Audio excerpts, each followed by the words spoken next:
If I say, what valve is this? Okay, this would be the bicuspid valve, but you can't always count all the cuspids. This is the tricuspid. So what you compare is the thickness of the ventricle on this side versus the thickness of the ventricle on this side. The left ventricle is much thicker, so therefore this is the left side of the heart, and this is the bicuspid, or mitral valve. This is the tricuspid going into the right coronary artery, right ventricle. Okay, this is the right atrium. This is the left atrium, and most of the left atrium is really behind the right atrium, so it's really bigger than it looks. The blood comes into the right ventricle, then is pumped out through this valve, which is the pulmonary semilunar valve.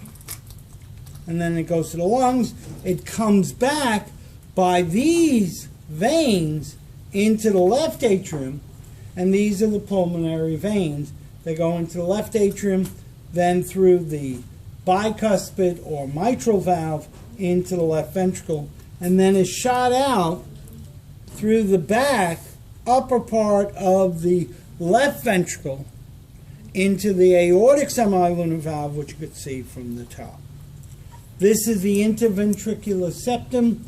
It's very thick further down, and it's as thick as the left ventricle wall because it's actually part of the left ventricle.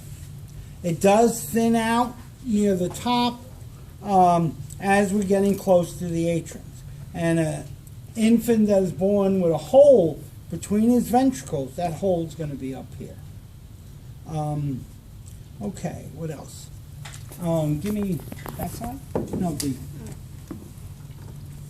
this irregular surface on the inside of the ventricles is, I believe, the last term, and that's the trabeculae carinae. Okay. And we'll see that in the sheep's heart. These would be the rope-like structures, which we will call the chordae tendineae, that are used to control the tricuspid and bicuspid valve. Where the chordae tendineae inserts into the ventricle is called the papillary muscle. So I have 3 papillary muscles on the right because I have 3 cuspids. I have 2 bigger papillary muscles on the left because this is the bicuspid. It's actually easier to control the bicuspid than the tricuspid. Okay, for the veins, back to this model, which is identical to that one, we have this vein here. It starts at the apex, goes up the anterior interventricular artery, follows next to the circumflex, and goes into this very wide structure, which is called the coronary sinus. Now on a test, if I ask about this, I'll say this venous structure. It's not actually a vein, but it's just a sac. So that's the great cardiac vein. This is the middle cardiac vein. It comes up and goes right into the coronary sulcus.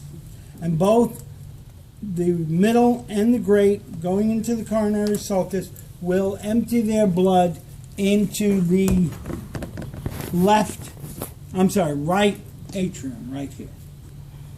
There is also a depression, which is not on the test, but this depression is a hole during fetal life between the right atrium and the left atrium, and that's got to close after birth. All right, and that's pretty much it. Okay, these models are really nice, and they kind of